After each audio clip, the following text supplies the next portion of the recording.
So, you've been through it all and now you've started residency and now there's that one final exam that you need to go through. Let's get to it.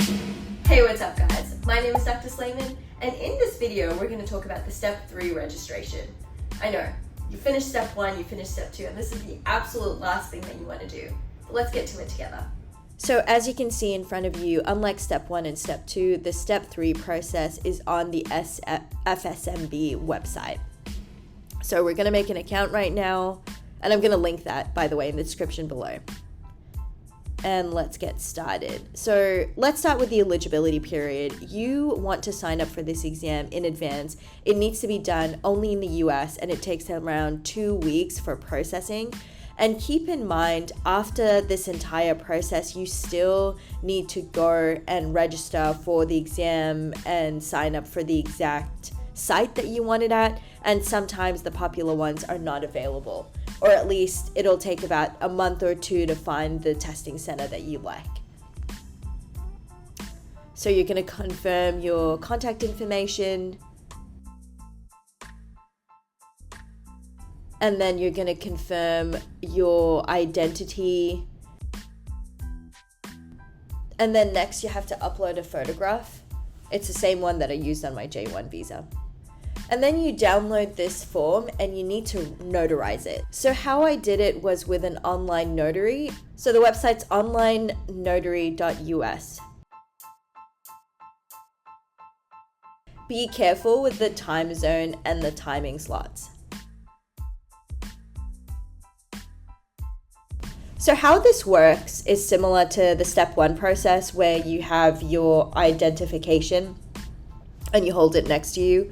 And you just send them this document in advance so they have it and they can sign it online.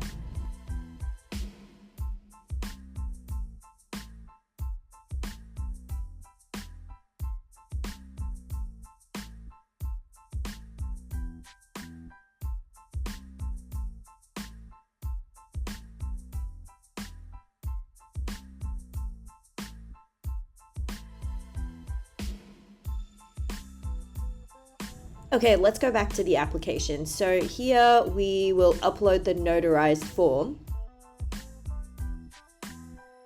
So this is what it looks like from the notary. You add your education or the residency program that you're going to be training at. You have to have matched somewhere to be eligible to sign up for the Step 3 process. As you can see, I signed up before I started, so that's why I wrote future start date.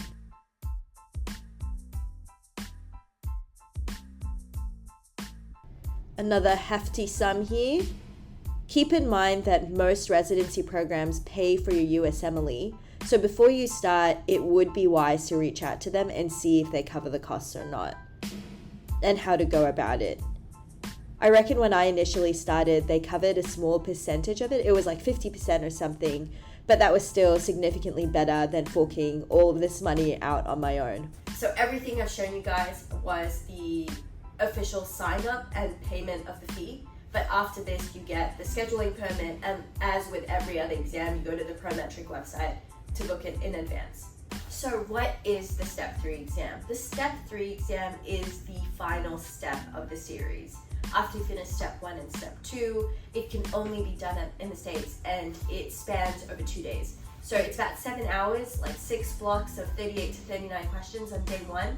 And then on day 2, it's about 9 hours. It's 6 blocks of multiple choice questions plus 13 case studies. How to study for it is predominantly UWorld. Most of my friends have completed about 70%. I completed about 95% of UWorld Step 3, and I smashed it out as soon as I got into residency.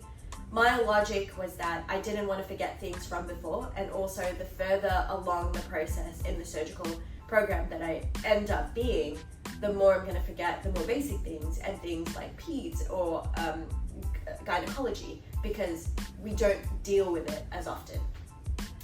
I would say for the case studies, the case study website was absolutely phenomenal. I remember having 14 cases, but I could be mistaken. And the website has 70 cases to go through. I did all of them, and I can say word for word the cases were from there.